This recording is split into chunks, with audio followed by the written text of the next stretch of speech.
बड़ा सवाल यह होता है कि इकोनॉमिक फ्रेमवर्क कोई भी बन रहा है, उस इकोनॉमिक फ्रेमवर्क में क्या आप ग्लोबलाइजेशन से बच सकते हैं?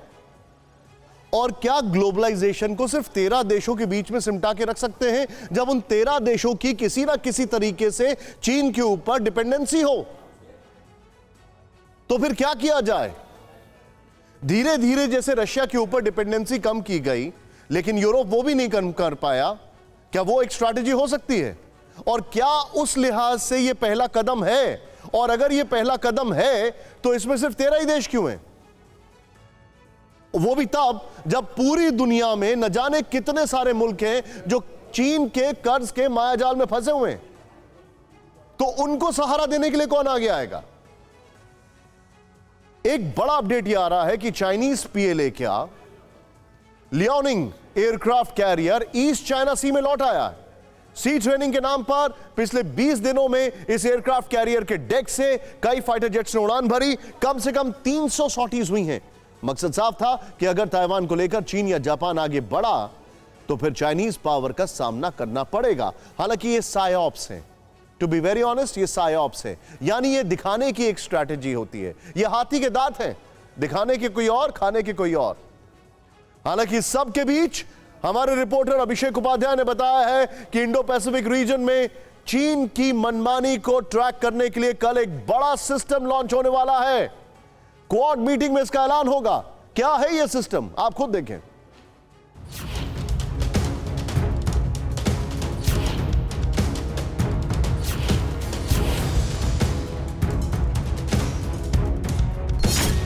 लेकिन चीन पर एक और बात कुछ घंटे बाद क्वाड की मीटिंग में होना।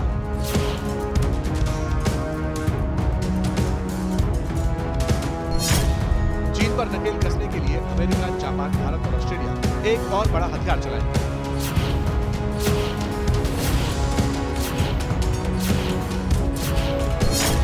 क्वाड में साझा ट्रैकिंग सिस्टम लॉन्च किया जाएगा।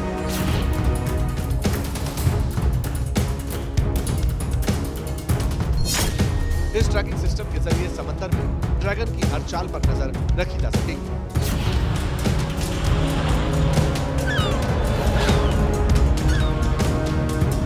क्वाड की बैठक में एक बहुत बड़े कदम का ऐलान होने जा रहा है। इस बड़े कदम का ऐलान चीन के खिलाफ होगा। इस प्रशांत महासागर में चीन की जो इल्लीगल गतिविधियां हैं, उन इल्लीगल गतिविधियों पर नजर रखने के लिए एक बहुत बड़े ट्रैकिंग सिस्टम का ऐलान किया जाएगा।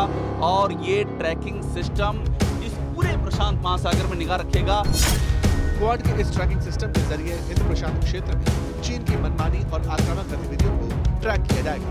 खासतौर से साउथ चाइना सी, जिसके 90% हिस्से पर चीन अपना दावा जताता है। चीन हिंद प्रशांत क्षेत्र में अवैध तरीके से मछली पकड़ने की 95% घटनाओं के लिए जिम्मेदार है। क्वाड का ट्रैकिंग सिस्टम चीन के फिशिंग वेसल्स यानी मछली पकड़ने वाले जहाजों की निगरानी करेगा। सैटेलाइट से नियंत्रित सिस्टम से फिशिंग बोट्स को ट्रैक किया जा सकेगा, जो ट्रैकिंग से बचने के लिए सिग्नल ब्लॉक कर देती है। प्रशांत महासागर में चीन की जो फिशिंग फ्लीट है, उस फिशिंग फ्लीट ने अपना आधिपत्य स्थापित किया है और उसको ट्रैक करने के लिए सैटेलाइट टेक्नोलॉजी से एक ट्रैकिंग सिस्टम लॉन्च किया जा रहा है। ये सिस्टम भारत, ऑस्ट्रेलिया, जापान और अमेरिका, ये चारों ही देश मिलकर के लॉन्च करने वाले हैं। और इस ट्रैकिंग सिस्टम के जरिए इस पूरे प्रशांत महासागर के इलाके में की ओर बढ़ रहे हैं, वहां पर चीन की फिशिंग फ्लीट पर निगाह रखी जाएगी। सर्विलांस सेंटर की भरमार होगी। इंडियन ओशियन से लेकर के और इस पैसिफिक ओशियन तक सर्विलांस सेंटर होंगे और उनको भारत और सिंगापुर, इन दो जगहों से इनको कनेक्ट किया जाएगा। तो चीन के खिलाफ अब तक के सबसे बड़े कदम का ऐलान होने जा रहा है इस क्वाड समिट में। और चीन की जो बौखलाहट है, जिस तरह से चीन इस पूरे प्रशांत महासागर के क्षेत्र में हरकतें कर रहा है, उसके पीछे की एक बड़ी कहानी इसी क्वाड की बैठक में चीन के खिलाफ बन रही रणनीतियों में छिपी हुई है। लेकिन सवाल यह है कि सिर्फ फिशिंग वेसल्स को ट्रैक करने से चीन पर नकेल कैसे कसी जाए?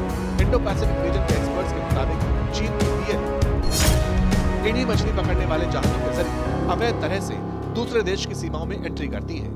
चीन के पास मछली पकड़ने वाला जहाजों का सबसे बड़ा बेड़ा है। इसके जरिए चीन पूर्वी चीन सागर से लेकर दक्षिण चीन सागर तक अपने दावों को साबित करने की कोशिश करता रहा है। चीनी नौसेना इन फिशिंग बोट्स के बहाने अपने सर्विलांस शिप्स को भी दूसरे देशों की जासूसी के लिए पहुंचा देती है।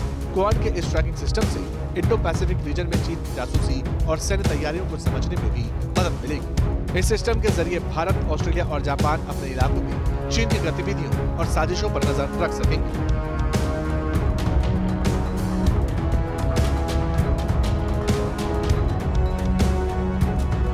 परवाह देश की, सोमवार से शुक्रवार रात 10 बजे TV9 भारतवर्ष पर।